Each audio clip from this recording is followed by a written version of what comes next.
Джон Бивер. Құдай Таланың панасы астында. 3 бөлім. Құдай тарапынан қойылған хакимиятлар. 11 бап. Тыңлау һәм бойсыну. Bizler тыңлауымыз, бірақ бойсынбауымыз мүмкін. Бойсынбаушылық кейде сенушілер арасында келіп шығатұғын ең көп түсінбеушіліктерге себеп болады. Келесі 3 бапта bizler қиын сұрауларға тоқталамыз. Соңғы 10 жыл ішінде мен кімніңдір хакимияты астында болу туралы тәлім бердім. Һәм осы 10 жыл ішінде төмендегі сұрауларға ұқсас сұрауларға жүдә көп мәрте дусластым. Бойсыну шартсыз болуы керек пе? Егер мен жетекшімнің шығарған қарарына қосыла алмасам не? Егер жетекші жаман қарар шығарса не? Егер жетекші маған қандайда бір надұрыс нәрсені істеуге бұйрық берсе не? Шекара қай жерде? Бұлар әжайып сұраулар. Үстіміздегі хакимиятқа арқайын бағына алуымыз үшін бұл сұрауларға жауап табуымыз керек.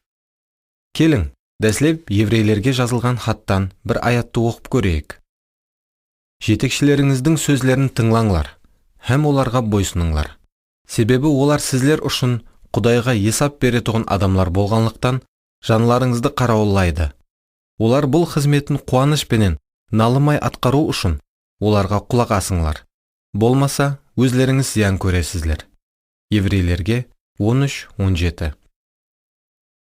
Бұл хаттың авторы екі нәрсені істеуіміз керек екенін анық айтады. Үстімізге қойылған жетекшілерді тыңлауымыз керек, һәм оларға бойсынуымыз керек.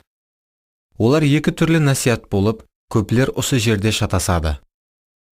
Bizler тыңлауымыз, бірақ бойсынбауымыз мүмкін. Бұл жағдайды түсіндіре алуым үшін өмірімнен бір мысал келтіремін. Bizler азық алмай атырмыз.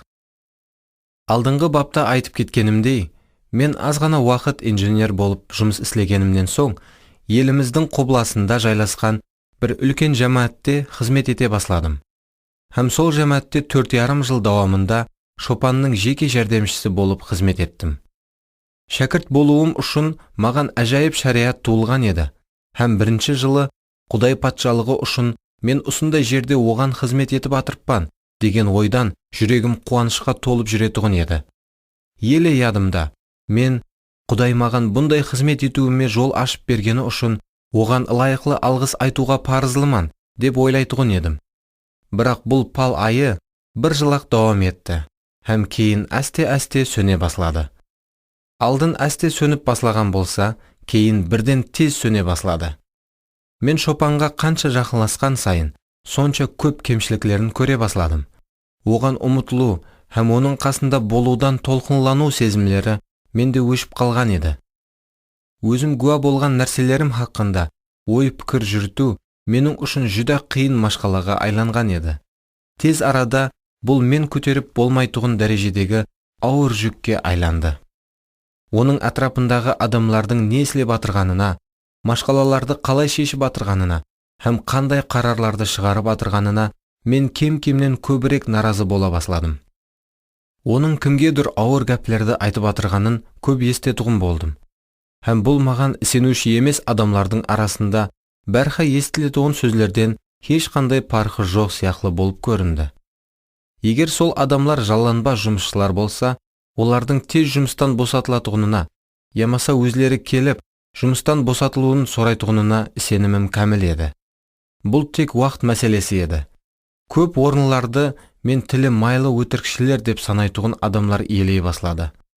Жаңа жұмысшылардың көбісі маған басқару структурасына һәм басқа да шешуші орынларға сұғылып кіріп алған адамлардай болып көрінді. Ал шопаным иманлы адамлар менен сөйлескенге қарағанда, сол адамлар менен сөйлескенді жақсы көретұғындай болып көрінді. Олардың беймәні гәплеріне хәз етіп күліп отырар еді.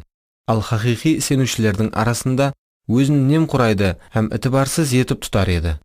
Оның іс-әрекетлері мені әбден даудыратып таслады, һәм мен тез арада оны критикалай басладым. Менің бар диққатымды өзіне қаратқан басқа қарама қарсылықлар да бар еді. Бұлардың бәрі бүткіл Америкаға белгілі халықаралық қызметте болды.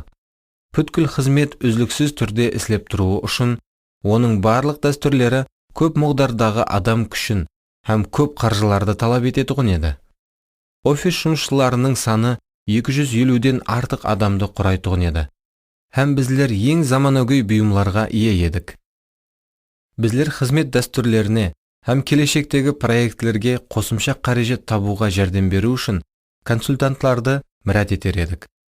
Мен оларды орналастыру үшін һәм һәр түрлі күнделіклі жұмысларды шешу үшін жауапкер адам едім. Олардың арасында болғанымда, мен көп мәрте олардың шопан менен болған ұшырасуы туралы сөйлесіп атырғанларын естіттім. Басымда мынадай сұраулар пайда болатұғын еді. Бұл не өзі? Үлкен бизнес пе, ямаса қызмет пе? Мен қанша көп естісем, сонша көп деп ойлар едім. Бұл алдану һәм азғырлаудан басқа еш нәрсе емес. Бұл жігітлерді адамлар улума қызықтыра ма екен? Ямаса олар бұл жерде тек ақша үшін жүріп пе? Не үшін шопан дөңгелегіне бұндай адамларды жинап алған?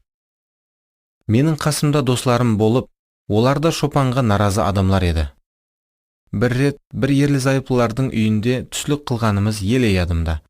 Түслік уақытында қызметтен ешқандай азық алмай атырғанымыз хақында сөйлестік. Сонда былай дегенім еле есімде. Өткен 6 ай ішінде мен кафедрадан айтылған уазлардан еш азық алмадым. Еш тіл қатпай отырған хаялымнан басқа һәмме менің гәпімді мақұллады. Мен қайта-қайта бір гәпті естетұғын едім. Bizler азық алмай атырмыз. Bizler бұл жердегі қызметіміз ақырына жақынлап қалды деген жұмаққа келдік. Bizler менен болып атырған уақиялар рухи мәніске ие екенлігін сезіндік, һәм Құдайдың bizlerді басқа бір қызметке таярлап атырғанлығына сеніміміз кәміл еді. Тез арада өз лауазымымызды тәрк етіп, басқа қызметке өсетұғынымызға көзіміз жетер еді. Машқала өзімде екен. Арадан бір қанша күн өткеннен соң, мен дуа етіп атырғанымда, Құдай маған өз мейірім шапаатын көрсетті. Яғни, сол ерлі-зайыптылардың үйінде түслік уақытында болған сөздерді ядыма салды. Bizler азық алмай қалдық деген сөзім миымде айлана берді. Хәтте отырып, шопанның уазын тыңлап атырған уақытымда да құлағыма қайта-қайта естіле берді. Өзімнің рухи аш жүргенім хақында ойланып отырғанымда, мұхаддис рух маған қатты сөйледі.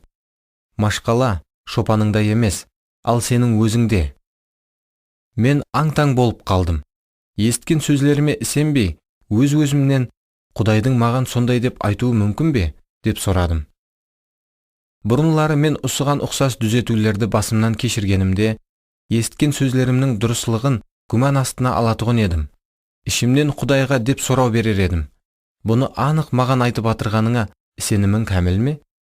Bizler қанша рухи өскен сайын, бұндай сұрауларды сонша аз беретұғын боламыз. Себебі bizler негізінде дым аз нәрселерді білетұғынымызды түсіне баслаймыз. Кейін дауысымды шығарып, не үшін машқала менің өзімде, деп сұрадым. Жаратқан ие былай деп жауап берді. Сен аз азық алып атырғаның хақында пікіріңде бекем тұрыпсаң. Ишая пайғамбардың кітабында былай деп жазылған. Егер бойсынып тыңласаңыз, басқа аудармасында, егер қалесеңіз һәм құлақ салсаңыз, жер өндірген жақсы нәрселерді жейсіз. Ал егер қасарысып, бас көтерсеңіз, сіздерді қылыш жалмайды. Бұлар жаратқан иенің аузынан шыққан сөзлер. Ишая 1:19-20. Бұл аят маған жақсы таныс еді. Менің ішімде, мен оған толық құлақ саламан ғой, деген басқа бір ой пайда болды. Бірақ мұхаддис рух сөзін давам етті. Сен қызметіңде саған іслеуді айтқан нәрселерді ғана іслейсің. Бірақ мен, егер құры құлақ салсаңыз, деген жоқпан. Ал егер қалеп құлақ салсаңыз, дедім. Құлақ салуды қалейтұғының, ямаса қалемейтұғының, бұл сенің ішкі қатынасыңды көрсетеді. Сенің хәзіргі қатынасың еш нәрсеге жарамайды. Кейін ол менің ядыма жоғарыдан туылмасымнан алдыңғы бір уақияны салды. Ол уақытлары мен мектепте оқитұғын болып, әр 3-ші күні кеште телевизордан болатұғын бір көрсетуді сүйіп тамашалайтұғын едім. Ал соның ертесіне, яғни 4-ші күні, үйіміздің алдына мусор жинайтұғын машина келетұғын еді. Ол азында дым ерте келетұғын еді, Сондықтан мусорларды 3-ші күні кеште көшеге шығарып қоюымыз тиіс еді. Һәм бұл вазипа менің мойныма жүкленген еді. Мен 3-ші күнлері жақсы көретұғын көрсетуімді көріп отырғанымда, ең қызық жеріне келгенде, бөлмеме әрдайым анам кіріп келіп, маған әрқашан бір сұрауды берер еді. Балам, мусорларды шығарып қойдың ба? Яқ, енді шығарамын, дейтұғын едім мен. Сонда ол, тез орныңнан тұр да, мусорларды сыртқа шығарып қой, дейтұғын еді. Мен болсам, яқшы мама, айтқаныңызды орындаймын, деп жауап беріп, қалталарды сыртқа шығарып қоятұғын едім. Сырттан қараған адамға мен ата-анасының айтқан сөздерін бұлжытпай орындайтұғын үлгілі баладай болып көрінетұғын едім. Ал негізінде сол уақытлары ішімде мынадай ұлы тоңқылды һәм қозғалаң болатұғын еді. Көзлеріме ісенбеймін. Әр сапары менің сүйіклі көрсетуім болып атырғанда, ол келіп мені әлбетте жұмсайды. Не үшін ол көрсету тамам боламан дегенше, ол 10 минут шыдап тұра алмайды екен. Мұхаддис рух маған, сен құлақ салар едің, бірақ қалемей. Сонда анаңа деген сенің ішкі қарым-қатынасың натуры болатұғын еді. Сенің бұл жәмәатте не үшін азық алмай атырғаныңның себебі, яғни не үшін менің патшалығымның игілігін татпай атырғаныңның себебі, сен өзіңе бұйырылған нәрселерді орындап жүрген болсаң да, бірақ сенің ішіңде қалеу жоқ, деді. Сонда менің көзім ашылды. Шопанға деген натуры қарым-қатынасым мені Құдайдан игілік ала алмайтұғын жерге апарып таслаған екен. Мен қауіплі территорияның ішіне кіріп кеткен екенмін. Еврейлерге жазылған хаттың 13-ші бабы, 17-ші аяты мынадай сөздер менен жұмақланады. Болмаса, өзлеріңіз зиян көресіздер. Менің көзлерім ашылған еді. Мен дәрхал тәубе еттім. Келесі қала күні мен сол жәмәатке барып, сол бұрынғы орныма отырдым. Һәм сол бұрынғысындай стильде уаз айтып атырған сол бұрынғы шопанымды тыңладым. Бірақ бұл таңда бәрі басқаша болды. Аспан үстімде ашық тұрған еді. Мен Құдайдың шопанның уазы арқалы беріп атырған ашылысыларына таң қалар едім. Мен жылап жіберуден сәл қалдым. Себебі Құдайдың менің үстімнен қойған хакимиятына натуры қатынаста болғаным себепле, өткен 6 ай давамында не деген ашылысылардан, не деген азықлардан бос қалғанымды аңлап жеткен едім. Уәкіллікке ие басшыларымызға қалеп бойсынбаған уақытымызда, біздер Құдайдың хакимиятына қарсы шығып атырған боламыз. Өйткені жердегі басшылар Құдай тарапынан қойылған. Құдай біздердің үстімізден қойған адамлар арқалы біздер үшін әр жиналыста әжайып байрам дастұрханын жаяды. Һәм біздердің бұл дастұрханнан рәхәтленіп арқайын азықланғанымызды қалейді. Бағыну, хакимиятқа болған біздердің жауап ретіндегі әрекетлерімізді білдіреді. Бойсыну, бұл біздердің хакимиятқа деген қатынасымызды білдіреді. Осы жерде көп адамлар қателеседі. Құдай тек қана біздердің сыртқы іс-әрекеттерімізге қарамайды, ал ол біздердің жүрегіміздің жасырын қатынасына да қарайды. Дауд өз тақтын ұлы Сүлейманға тапсырып атырғанда мынадай сөздерді айтады. Ал сен, ұлым Сүлейман, әкеңнің Құдайын танып біл, һәм шын жүректен, жан тәніңменен оған қызмет ет. Себебі жаратқан ие әрбір жүректі сынайды, һәм барлық ой-қиялларды түсінеді. Егер оны ізлесең, сен оны табасың. Бірақ сен оны тәрк етсең, ол сеннен мәңгіге жүз бұрады. 1 жылнама 28:9. Бойсыну жоқ кездегі бағынышлы қатынас. Еврейлерге жазылған хаттың авторының айтқан сөздеріне және бір рет назерлерімізді қаратайық. Жетекшілеріңіздің сөздерін тыңлаңлар, һәм оларға бойсыныңлар. Еврейлерге 13:17. Мен бойсынып тұрып, бірақ бағынбауға болатұғыны туралы мысал келтірген едім. Бірақ мынадай жағдайлар да болады. Біздер бағынышлы, яғни туры қатынасты сақлап қаламыз, бірақ айтқанларын орынламаймыз. Исаның 2 ұл туралы айтқан тымсалы бұған жақсы мысал бола алады. Біздер бұл тымсал туралы 3 бапта айтып өткен едік.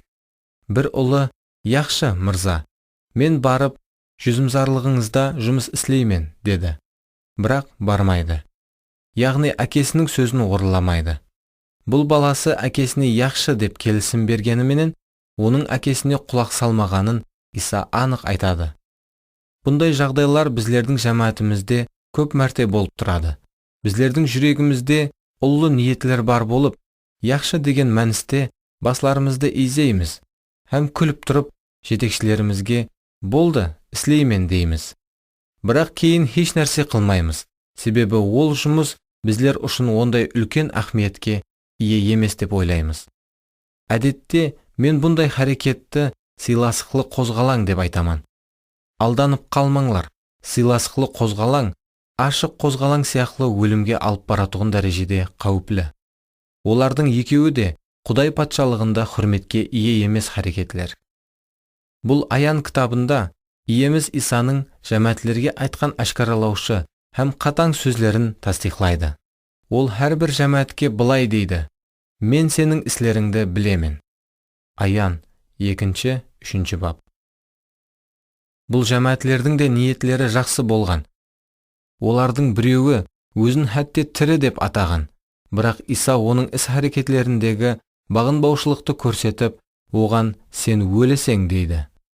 Оның әрбір адамға іслеген ісіне лайық қайтаратұғын Құдай екенін есіңізге түсірің. Римлілерге 2:6. Құдайдың хүкім күрсісінің алдында жақсы ниетлер үшін сыйлық берілмейді, ал тек бойсынушылықта ісленілген іслер үшін, яғни хақиқи сенім үшін ғана сыйлық беріледі. Шекара қай жерден өтеді?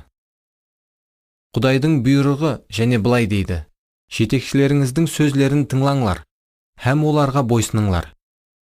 Алдын айтып кеткенімдей, адамлар менен шын жүрегіменен жиі деп сұрайды. Сонда шекара қай жерде? Хакімият адамлары не айтса да, біздер толық бағына беруіміз керек пе? Құдай біздерден соны күте ме? Егер олар күнә іслеуді маған бұйырса не? Мұхаддис кітап біздерге үкіметке шартсыз бойсынуды үйретеді, бірақ шартсыз бағынуды үйретпейді. Ядларыңызға түсіріңлер, бойсыну бұл қатынасты, ал бағыну бұл іс-харекетті, яғни бұйрықты орынлауды білдіреді. Тек жалғыз бір жағдайда ғана, қайталап айтамын, тек жалғыз бір жағдайда ғана біздер хакімиятқа бағынбау құқына иеміз. Құдай сөзіне туырдан тура қайшы келетұғын нәрсені іслеуді біздерге айтқан кезде. Басқаша сөзбенен айтқанда, жетекші, ямаса басшы біздерге күнә іслеуді бұйрық бергенде, біздер оған бағынбау құқына иеміз. Бабилония патшасы Набухадоносор жауыз адам болып, Израиль халқынан көп адамларды қырып жібереді. Соған қарамастан, Құдай оны менің құлым деп атайды. Иеремия 25:9, 27:5-7. Демек бұл және бір мәрте соны көрсетеді. Бар болған барлық хакімиятты тек жалғыз Құдай ғана қояды. Бұл патша Израильдің қалған бөлегін Бабилонияға тұтқын қылып әкетеді. Тұтқынлар арасында Даниэль, Хананя, Мишаэль һәм Азария деген яһудилі жас жігітлер де бар еді. Патша үлкен бір алтын мүсін іслетіп, патшалығындағы һәмме адамлардың сол алтын мүсінге табынуы хақында пәрман шығарады. Бұл пәрманға бағынбаған адамның от жанып тұрған ошаққа тірілей тасланатұғынын патшалығындағы һәммеге дағызалайды. Бұл жас жігітлер ошақта жанып тұрған отқа таслануға қарағанда Құдайдан көбірек қорқатұғын еді. Сонлықтан олар патшаның пәрманына бағынбайды. Себебі бұл Құдайдың Муса арқалы берген басылы 10 бұйрығының «Еш нәрсенің мүсініне табынбаңлар» деген екінші бұйрығына қайшы келетұғын пәрман еді. Олар адамның еркіне бағынбай, жаратқан иенің еркіне бағынуды таңлады. Арадан біраз уақыт өтуден олардың құлақ салмағаны туралы хабар патшаның құлағына жетіп барады. Патша қатты ғазепке мініп, Хананя, Мишаэль һәм Азарияны тез алдына әкелуді бұйырады. Міне, сонда олардың патшаға берген жауабы: «Мырзамыз, бұл мәселеде өзлерімізді ақламақшы емеспіз. Біздер сыйынатұғын Құдай, біздерді от жанып тұрған пештен де, сіздің қолыңыздан да құтқара алады.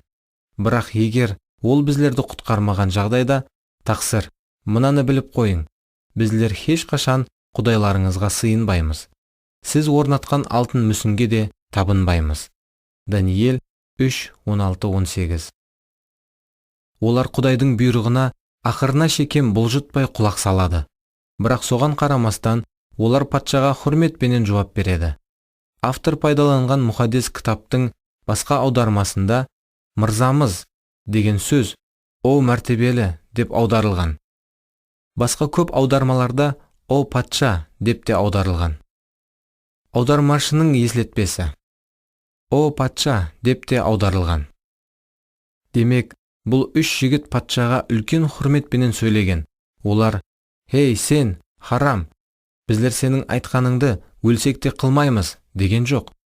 Бұндай құрметсізлік олар тарапынан қозғалаң болып есапланған болар еді. Біздер хәтте үкіметтің бұйрығына бағынбауымыз керек болған жағдайда оған бойсынуымыз керек. Біздер бұны елші Петрдің хаялларға қарата жазған сөздерінде де көреміз. «Хей хаяллар, Масих Құдайға бойсынғандай, сіздер де күйеулеріңізге бойсыныңлар. Сонда олардың кейбіреулері Құдайдың сөзіне құлақ аспаса да, сіздердің Құдайдан қорқып, пәк өмір сүріп атырғаныңызды көріп, сөздеріңіз арқалы емес, ал сіз хаяллардың үлгілі өміріңіз арқалы қолға кіргізіліп, сенуші болады. 1 Петр 3:1-2. Хаял күйеуіне бойсынуы тиіс. Титус 2:5. Ол күйеуіне бойсынуы арқалы оған құрметін көрсетеді. Петр мінез-құлықпенен бойсынудың арасындағы ұқсаслықты, яғни бойсынудың іс-әрекетке емес, ал мінез-құлыққа жататұғынын және бір мәрте айқынластырады.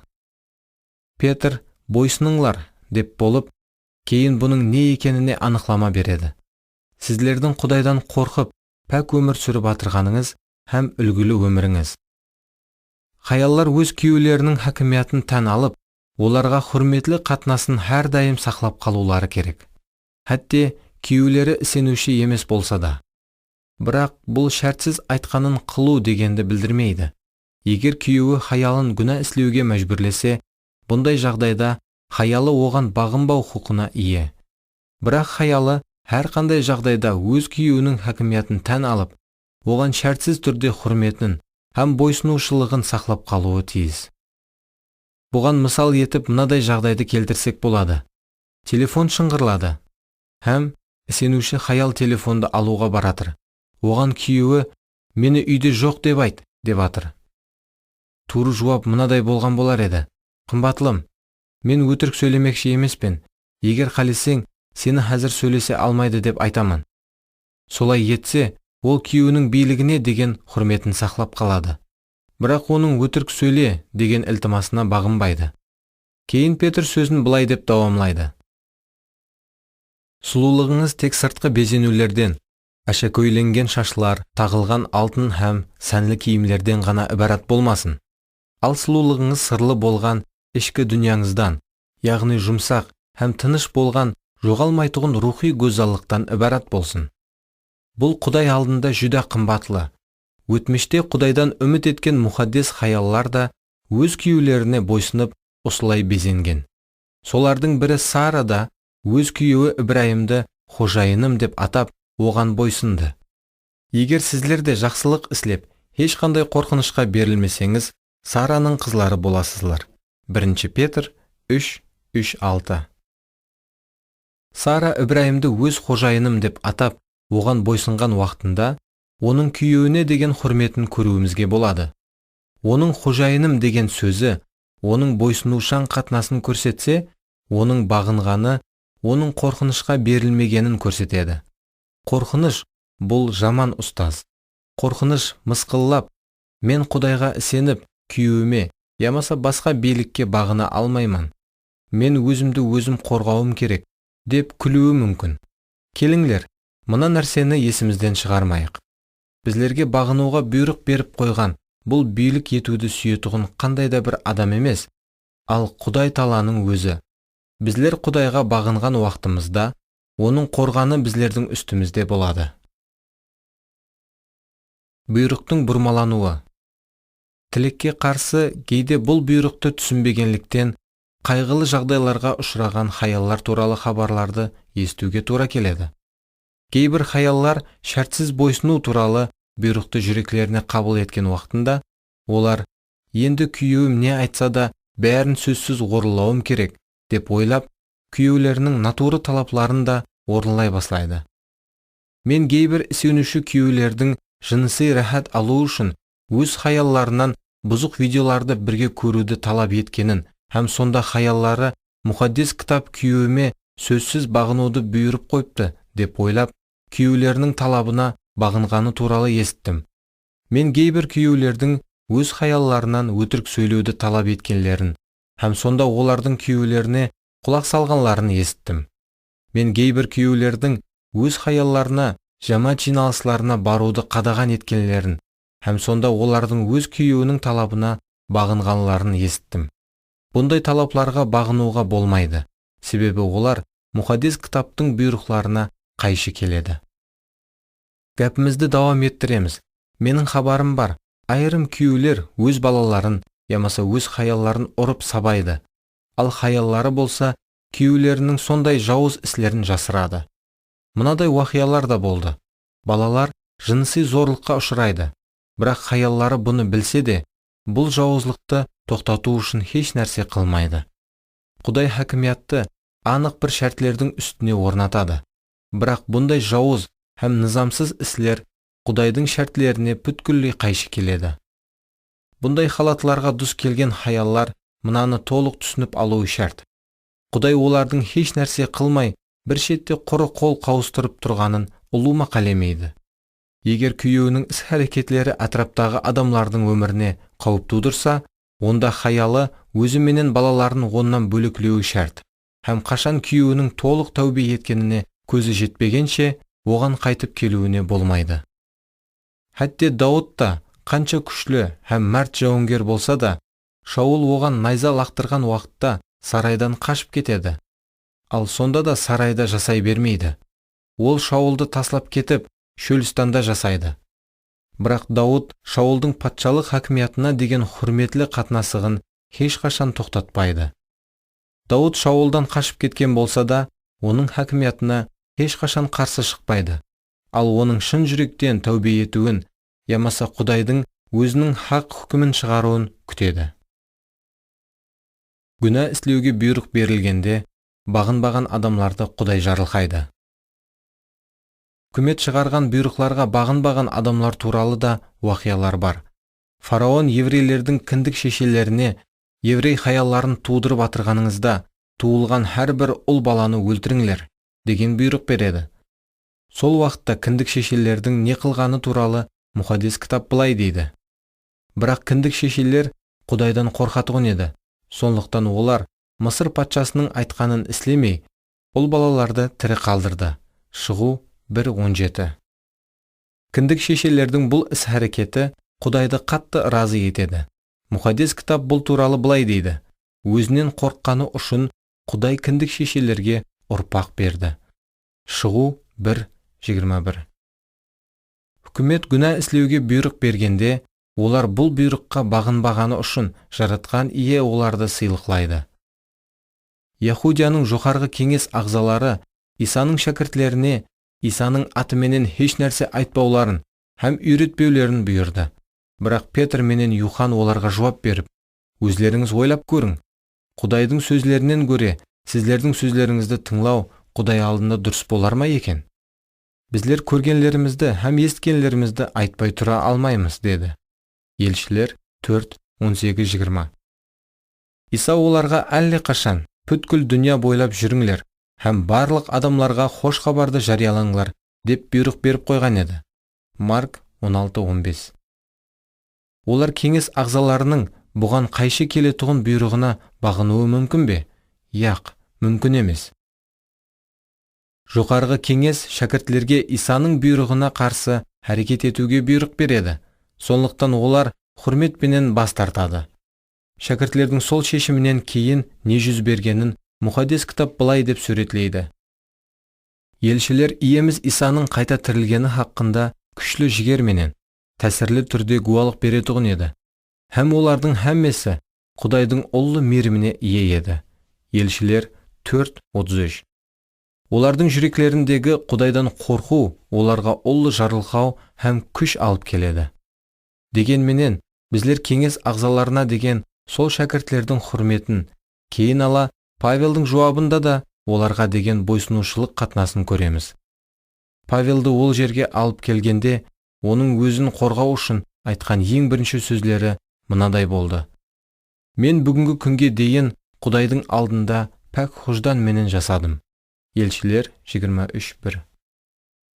Бұны есіткенде бас рухани Хананя Павелдің қасында тұрған адамларға Павелдің аузына ұруды бұйырады. Сонда Павел былай: «Ей екі жүзлі, сені Құдай ұрды», дейді. Кейін мынадай болды: Павелдің қасында тұрғанлар Құдайдың бас руханиін де мазақ етуге бола ма, деді. Павел былай деді: «Туысқанларым, оның бас рухани екенін білмейтұғын едім. Себебі өз халқыңның басшысына жаман сөз айтпа, деп мұқаддес жазуда айтылған ғой». Елшілер 23:4-5. Хананяның хакімият уәкілі екенін білгенде, Павел өзінің айтқан сөзлері үшін тәубе етеді. Ауа, шәкіртлер мұқаддес кітапқа қайшы келетұғын бұйрықларға бағынған жоқ, бірақ олар бойсынушылық қатынасығын сақлап қалды. Өйткені олар бар болған хүкіметлердің һәммесі де Құдай тарапынан орнатылған екенін білетұғын еді. Ең жоғарғы низамға бағыну хақында Даниэлдің қабыл еткен шешімі. Даниэлдің дәуірінде Дарий патша мынадай пәрман шығарады: кімде-кім патшадан басқа бір құдайға, ямаса адамға дуа етсе, ол арсланлар тұрған шұқырға таслансын. Даниэл 6:7. Көре алмаушылыққа һәм жауызлыққа толған хүкімдарлар Даниэлді жоқ қылу мақсатында бұл низамды шығарып, патшаға тастиқлаттырып алдырады. Бұндай низамға бағыну Даниэлдің хәтте қиялына да келмейді. Себебі ол Құдайға бағынуды таңлаған еді. Ол Забур жырында жазылғандай етіп әрекет қылар еді. Түнде, таңда һәм күндіз жалбарынып дат саламан, ол естеді дауысымды. Забур 54:18. Даниэлдің өзіне қандай шешім шығарғанына қараңлар. Даниэл парманның тастиқланғанын білсе де, үйіне барып, терезелері Иерусалим тарапқа қарап ашылған жоғарғы бөлмесіне шықты да, әдеттегідей күніне 3 мәрте тізерлеп, Құдайға дуа етті, һәм оны алғыслады. Даниэл 6:10. Даниэлдің парманға бағынбағаны туралы хабарды сол кезде-ақ патша Дарийге жеткізеді, һәм ол Даниэлді арсланлар тұрған шұқырға таслауға мәжбүр болады. Бірақ Даниэл сондай әділсіздіклерге дүс келсе де, бойсынушаң қатынасын өзгертпей сақлап қалады. Құдай аш арсланлардың аузын жауып, оны арсланлардан қорғайды. Сондықтан ол түн бойы арқайын ұйықлай алады. Патша ертеңіне оның елі тірі екенін көргенде, оны дәрхал шұқырдан шығарып алуға бұйрық береді, һәм оның орнына оған қарсы тіл біріктірген уәзірлерін таслаттырады. Олар шұқырдың түбіне жетпей атырып-ақ, арсланлар оларға тасланып, сүйеклерін сындырып, майдалап таслайды. Даниэл 6:24. Әрдайым жақсы нәтиже бола бермейді. Құдай бұл мұқаддеслерді өлімнің аузынан құтқарып қалды. Бірақ бәрхолла бұндай бола бермейді. Еврейлерге жазылған хатта мынадай сөздерді оқимыз: сенімі себеплі хаяллар өз марқұмларын тірілген халда қайтарып алды. Ал айрымлары еледе жақсырақ тірілуге ерсу үшін азатлықтан уаз кешті, һәм азапланып өлтірілді. Және кейбіреулері масқараланып қамшы жеді, хәтте шынжырлар менен байланып қамаққа салынды. Сенімі себеплі олар таспенен ұрылды, пышқы менен кесіліп екіге бөлінді, қылыштан өткеріліп өлтірілді. Қой һәм ешкінің терілерін жамылып, сергіздан болып жүрді, жоқшылықта жасады, қиыншылықларға ұшырады, һәм хорлық көрді. Еврейлерге 11:35-38. Бұл аятларда жазылған адамлар хакимият тарапынан қопал һәм әділсіз қатынасларды басларынан кешірген. Біздің эрамыздың 140-230 жыллары жасаған Тертуллиан ең дәслепкі жамааттың ұстазы болады. Ол Рим басшылары менен пұқараларына: сіздердің масихиларды қудалап атырғаныңыз олардың тек еледе көбеюіне қызмет етеді, деп еслетеді. Ол былай деп жазады: сіздер біздерді қанша көп шаусаңыз, біздер сонша көп санға көбейеміз. Масихилардың қаны бұл тұқым. Апология 50 бап. Мен қудаланып атырған сенушілердің өмірін суретлеп жазған бір белгілі Рим жазушысының жазғанын келтіріп өтемін. Олар өз елдерінде жасайды, бірақ тек уақытынша тұрғынлардай етіп өмір сүреді. Олар денеде жасайды, бірақ денеде өмір сүрмейді. Олар өз өмір жылларын жер бетінде өткізеді, бірақ олардың отаны аспанда жайласқан. Олар жерде шығарылған низамларға бағынады, бірақ олардың өмірлері бұл низамлардан бәлендте тұрады. Оларды жек көретұғын адамлар не үшін оларды жек көретұғынын түсіндіріп бере алмайды, себебі оларды жек көруге ешқандай себеп таба алмайды. Олар бағынған һәм бойсынушаң болған, бірақ олар өзлерінің хүрметлі һәм бойсынушаң мінез құлқы менен жерлік низамлардан үстін өмір сүрген. Петрдің хатында көргеніміздей, нахақ хүкімдарларға болған сенушілердің хүрметлі қарым-қатынасы сол хүкімдарлардың өзлерін даудыратып таслаған. Нәтижеде олардың кейбіреулері тәубе етіп иемізге келген. Налуға һәм тоңқылдауға орын жоқ. Хакимияттың қандай түрі болса да, бұқаралық хакимият па, шаңараққа тиесілі хакимият па, жәмәттегі хакимият па, ямаса жәмиетлік хакимият па, Құдай оларға бойсынуымыз керек екенлігін айтады. Тек мұхаддис кітап анық күнә деп қойған іс-харекетті іслеуді біздерден талап қылғанда ғана біздер бағынуымызға болмайды. Анық деген сөзге ітібарыңызды қаратың. Жоғарыда көріп шыққан уақияларымыздағыдай, хақиқи сенушілер оларға Масихтан бас кешуге, адам өлтіруге, басқа құдайларға табынуға, ямаса Исаның бұйрықларының біреулерінен бас тартуға бұйрық бергенде бағынбаған. Олар налып, тоңқылдауға да, ямаса хүкім етуге де өмірлерінен ешқандай орын бермеген. Міне, мынау офисте жұмыс істейтұғын айрым жұмысшылардың налып тоңқылдауы. Шопан маған жұмыс уақытында адамларға консультация берме, һәм олар үшін дуа етпе, деді. Бірақ бұл Құдайдың сүйіспеншілігі емес қо. Ал сүйіспеншілік көрсетпеу бұл күнә. Сондықтан мен бәрібір консультация беріп, дуа ете беремін. Бұл хакимият астында тұрған адамлардың билік астында болуына қарамастан, үстінде тұрған хакимиятқа қарсы налып тоңқылдауы болып есапланады. Олар өзлерінің пікірін дұрыс деп есаплайды. Бірақ Шопан оларға Құдай сөзін бұзың, ямаса орыламаң деп атырған жоқ. Онан қалса, оларға айлықты олардың консультация бергені, ямаса дуа еткені үшін емес, ал хужетлерді дұрыс һәм өз уақытында толтырып, өзлеріне белгіленген басқа да жұмысларды істегені үшін төлейді. Негізінде, бұндай адамлар өзлерінің құлақ салмаушылығы себеплі ұрлық істеуменен шұғыланады. Егер олардың жүрегінде басқалар үшін дуа ету қалеуі растан да бар болса, онда олар Шопанынан рұқсат алып, хақиқаттан дуаларға мүтәж адамлардың үйлеріне жұмыс таусылғаннан соң барсын һәм дуа ете берсін. Бірақ егер Шопан консультация беруімізге жұмыстан соң да рұқсат бермей атырған болса, демек, ол біздердің консультация беруімізге лайықлы түрде еле таяр емес екенімізді біледі.